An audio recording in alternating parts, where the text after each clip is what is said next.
25 Oktoba ya mwaka 2025 ni siku ambayo ilikuwa ni tabasamu kwa baadhi ya mashabiki wa klabu ya Young Africans, wakiamini mtu sahihi kwenye klabu yao ametambulishwa, na aliyetambulishwa siku hiyo si mwingine ni Pedro Goncalves, kocha ambaye alikuwa na reputation kubwa akiwa amefanya vizuri alikotoka akiwa na timu ya taifa ya Angola, lakini ashawahi kufanya makubwa pia kwenye timu za vijana, haswa pale Sporting CP akiwa huko nchini Ureno. Lakini moja kati ya vitu ambavyo vimekuwa ni vya kustaajabisha ni huyo mbeba maono ama mtumainiwa, nikiwa namzungumzia Pedro Goncalves, kuweza kufungashiwa vilago vyake siku ya jana, ijapokuwa alikuwa na rekodi ambazo zilikuwa zinambeba. Rekodi ambazo zilikuwa zinambeba Pedro Goncalves ni kwamba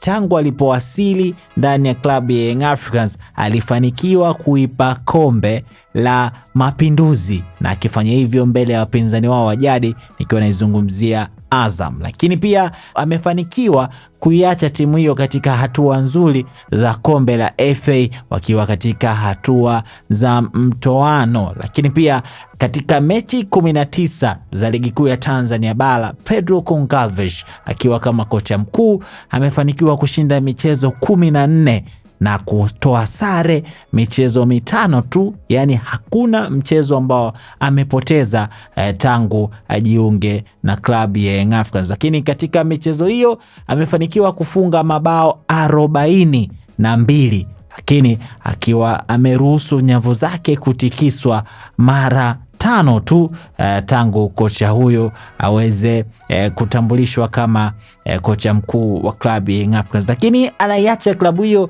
ikiwa ni kinara wa ligi kuu ya Tanzania bara, ikiwa inaongozwa kwa tofauti wa pointi 5 dhidi ya klabu ya Simba ambaye ndiye anashika nafasi ya pili. Wapo wengi ambao wanauliza ni kwa nini Pedro Goncalves amefukuzwa, lakini tetesi ama fukuto zinasema kwamba wananchi hawajaridhishwa na staili ya kiuchezaji ya klabu hiyo. Sasa wewe pia ni moja kati ya watu ambao hawajaridhishwa na kile ambacho alikuwa anakionyesha Pedro Goncalves, ama wewe ulikuwa unaridhishwa nacho na ukuona haja ya klabu ya Young Africans kuweza kumfuta kazi kocha huyo? Sasa tuachie komenti yako hapo chini baada ya kutizama video hii. Lakini wakati tunafanya hivyo, nikukumbushe tu, kampuni ni moja tu. Ukiwaza kufanya bashiri kichwani kwako, kampuni inayotakiwa kuzunguka ni kampuni ya pmbet.co.tz, kwa sababu huko kwa wale wanangu wa mikeka, ukiweka mkeka hauishi kushinda pesa peke yake, bali unaingia kwenye draw ya kushindania Toyota IST ambayo inatoka kila baada ya wiki 5. Website yao ni pmbet.co.tz. Mimi naitwa